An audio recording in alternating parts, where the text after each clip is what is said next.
Retour sur le MotoGP de Catalogne avec un premier tour cataclysmique sur la course de dimanche.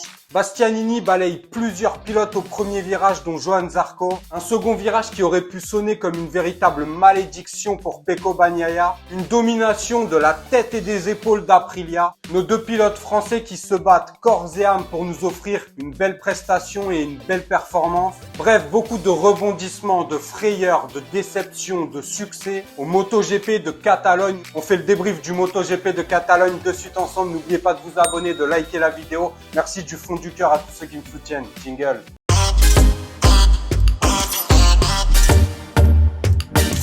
Bon, évidemment, vous vous en doutez, on va revenir sur ce premier et second virage lors de la course de dimanche qui aurait pu être catastrophique. Mais avant ça, on est obligé de saluer et d'applaudir la domination d'Aprilia sur ce tracé de Catalogne. Une double victoire pour Aleix Espargaro qui s'est battu avec Pecco Bagnaia sur la course de samedi, la course sprint. On a eu le droit à une belle bagarre, à des belles joutes entre le pilote espagnol et le pilote italien.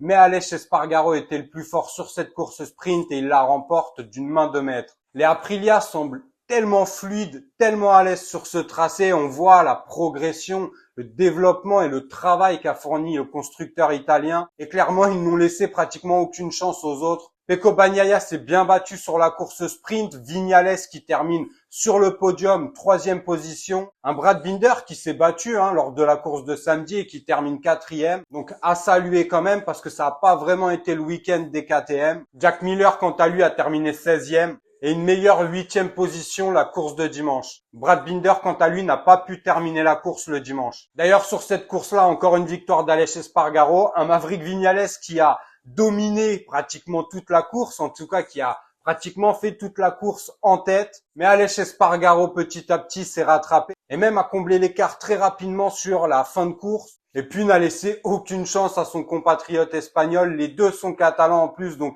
c'était leur Grand Prix. Mais vraisemblablement, Aleix était trop fort sur ce week-end. Viñales qui a quand même réglé ses problèmes de départ. Parce que depuis plusieurs Grands Prix, Maverick galérait au départ. Il ne s'en sortait pas avec l'embrayage. Il est revenu à une configuration plus standard et qui apparemment lui va mieux. Bon, pour nos Français et pour Fabio Quartararo, sur la course sprint, c'était compliqué, il partait de la 17e position et il a terminé 18e malgré un très bon départ où il a gagné plusieurs positions, mais après un contact s'est retrouvé derrière et n'a jamais vraiment pu combler l'écart avec si peu de tours. Par contre, sur la course de dimanche, après un second départ, on va en revenir du coup à cette situation juste après, mais Fabio Quartararo arrive à glaner la 7e position, il s'est battu comme un diable, c'est le cas de le dire, même si pour ce week-end il était en mode joker. Mais clairement, Fabio a fait preuve de talent et de courage pour arriver dans le top 10 à cette 7e position.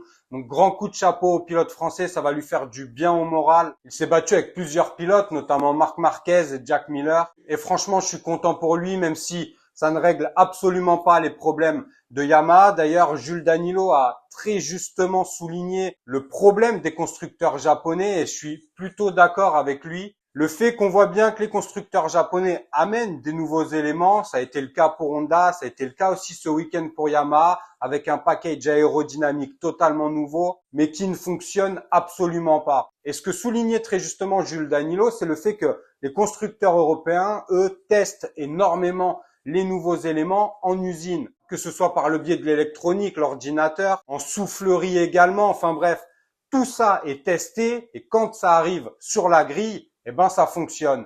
Tandis que pour les constructeurs japonais, ce qui est encore une fois très alarmant, c'est qu'ils mettent plus de temps à amener des nouvelles pièces que les constructeurs européens et en plus de ça, quand ça arrive sur la grille, ça ne marche pas. On a vu ce week-end Fabio Quartararo tester un nouveau package aérodynamique et il est très vite revenu à son package aérodynamique de la saison dernière.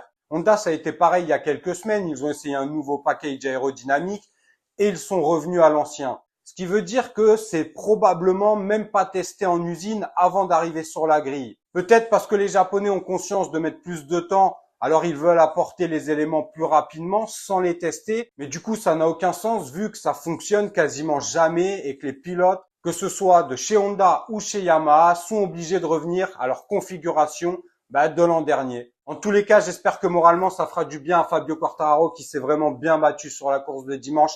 Chapeau. Johann Zarco, quant à lui, partait en deuxième ligne, 6e position. Sur la course sprint, il s'est un peu fait enfermer au départ. Donc bon, il n'a pas pu faire mieux qu'une 7e place. Ce qui est déjà pas mal quand on voit tous les pilotes talentueux qu'il y a sur la grille. On est en catégorie reine, faut pas l'oublier. Et par contre, sur la course de dimanche, alors, un premier virage qui aurait pu être catastrophique même pour Johann, vu que Enea Bastianini, trop ambitieux, est arrivé beaucoup trop fort au premier freinage. Et même si Johann Zarco était devant lui à l'intérieur, il a cru bon de vouloir passer alors que ça ne passait absolument pas. Un peu comme Nakagami la saison dernière. Et du coup, il a rafalé Johann Zarco qui a emporté beaucoup d'autres pilotes. Bezzecchi, Alex Marquez, Di Giannantonio et un Enea Bastianini qui en plus de ça s'est fracturé la main gauche et le pied gauche. Bon, pour l'instant, le pilote italien n'a fourni aucune excuse. Pendant que Nakagami, lui, la saison dernière, se mettait limite à genoux pour être pardonné, tel un bourreau qu'il avait été. Mais Enea Bastianini, de son côté, pour l'instant, n'a formulé aucune excuse au pilote qu'il a littéralement foutu en l'air. Enea, c'est un pilote que j'aime bien, mais il va falloir qu'il se réveille. Il est quand même totalement largué depuis sa blessure. Il n'arrive pas vraiment à revenir.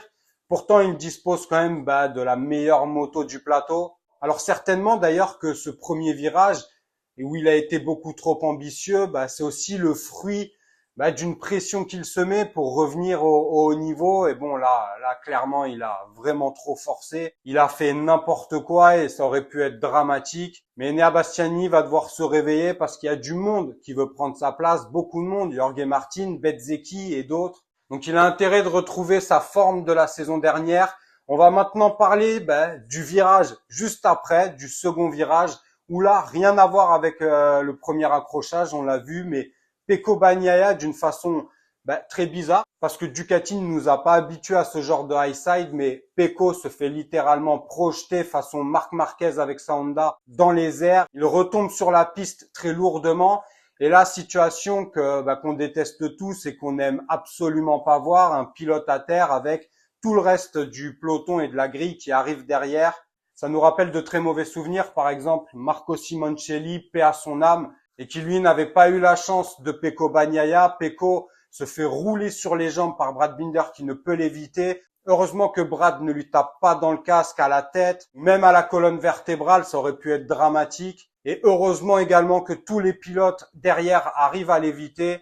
Sinon, encore une fois, on aurait vécu une situation vraiment très triste. Et Pecco Bagnaia, miraculeusement, n'a même pas ni de tibia, ni de cheville, ni de pied cassé. Il a des contusions. Finalement, rien de grave par rapport à cet événement et cette action spectaculaire et qui aurait pu être vraiment gravissime. Et franchement, je m'en réjouis et j'espère que tout le monde s'en réjouit parce que qu'on ait un bon feeling avec l'homme, avec le pilote.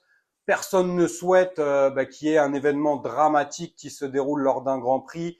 Et on sait très bien qu'en général, dans ce genre de situation, le plus dangereux, c'est de se faire percuter par un autre pilote et du coup de perdre la vie. Il y a eu de nombreux drames qui se sont produits dans ce genre de situation.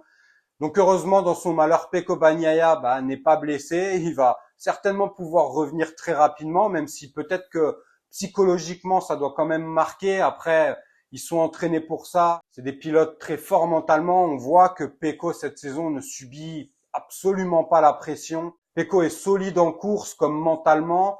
Donc, je pense qu'il va revenir très vite et qu'il va remettre les pendules à l'heure parce que bon, mine de rien, Martin a récupéré quelques points derrière, mais il est toujours quand même en tête au championnat, Pecco, et bon, à mon avis, il va revenir rapidement. En tout cas, tout ça se termine bien, à part pour Enea Bastianini, finalement, qui est lui le plus gravement blessé. Mais en même temps, quand tu arrives comme une fusée comme ça au premier virage, comme un kamikaze limite, faut pas s'attendre à grand chose. Heureusement qu'Enea non plus n'a pas eu des séquelles ou des blessures plus graves. Mais quand même, une main et un pied fracturés, ça fait que Enea, vraisemblablement, va encore louper des grands prix. Et dans un moment où il doit relever la tête et retrouver ses performances, c'est pas le mieux pour lui. Mais bon, à voir. Mais après, on peut aussi saluer Miguel Oliveira, un autre pilote Aprilia RNF, qui termine 6e sur la course sprint et une belle 5e place sur la course de dimanche. Donc les Aprilia très fortes. Johann Zarco 4e devant Miguel Oliveira sur la course de dimanche. Malgré justement cet accrochage avec Enea Bastianini, il a pu enfourcher son autre moto, malgré qu'il n'ait pas pu repartir avec la moto du premier départ, ce qui aurait pu causer du tort, le pneu avant qui était très froid. Mais il a réussi son départ, Johann Zarco, sur le deuxième départ, et a pu se battre jusqu'à prendre cette 4e position. Donc, belle performance de Johann Zarco, il a tout donné après un événement qui aurait pu aussi être dramatique pour lui, il aurait pu être blessé. D'ailleurs, il n'y est pas allé de main morte dans ses déclarations avec Enea Bastianini, mais moi en même temps, c'est logique. Enea qui a été pénalisé, mais un peu trop légèrement d'après certains pilotes. Il y en a d'autres qui disent que bon, c'est fait, il a été pénalisé, on passe à autre chose. Mais il y en a qui grincent un peu des dents par rapport à sa pénalité qui ne serait pas assez importante pour eux. Mais bon, en tout cas, course de dimanche, belle performance mine de rien de nos pilotes français. 4e position pour Johan, 7e pour Fabio. Pourvu que ça dure et qu'on continue de voir des belles courses sans événements trop dramatiques. Ce serait bien qu'il y ait moins de blessés quand même parce qu'il y a pas mal de blessés cette saison. À noter aussi la belle 9e position du rookie, Augusto Fernandez, qui a peut-être chaud aussi pour sa place chez KTM parce que bon, on sait que la Dorna ne veut rien lâcher concernant une 5e moto ou un autre team pour KTM. Et il y a donc 5 pilotes parce que Pedro Acosta a un contrat qui l'assure d'aller en MotoGP et de toute façon, il va monter en MotoGP. Mais tous les pilotes finalement KTM ont un contrat qui court jusqu'à l'année prochaine. Donc, il va bien falloir trouver une solution et peut-être que Paul ou Augusto Fernandez vont avoir les fesses qui chauffent. Paul Espargaro qui a vécu un week-end très compliqué, mais Augusto Fernandez qui fait une 9e position.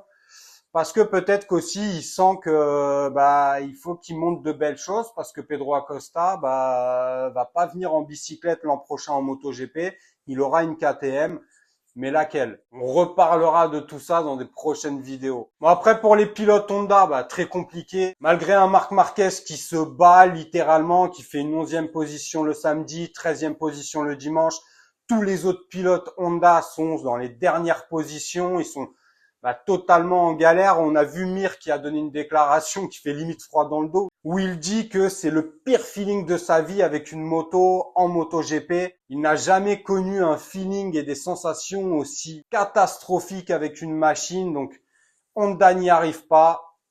On sait tous que Zarco sera pilote Honda l'an prochain. Il y a les pour, il y a les contre, il y a les optimistes et ceux qui n'y croient pas. Moi, franchement, j'espère de tout mon cœur que Honda va se réveiller, mais quand on voit les nouveaux packages aérodynamiques, les nouveaux éléments qu'ils ramènent, sans vraisemblablement être testés en usine et qui ne fonctionnent pas, on fait du surplace chez les constructeurs japonais, donc rien de bon qui va. Il suffit de regarder les positions des pilotes Honda sur ce Grand Prix, même Yamaha, à part Fabio Morbidelli est derrière. Il y a que Marc Marquez qui donne tout ce qu'il peut, tout ce qu'il a. Il aurait même quasiment pas dû passer en Q2, même lui n'y croyait pas.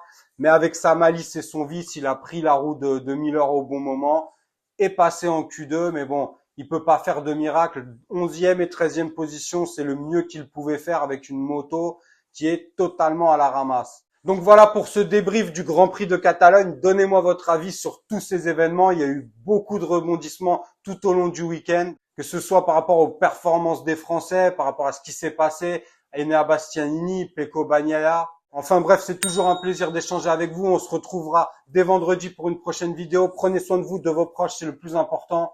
Ciao.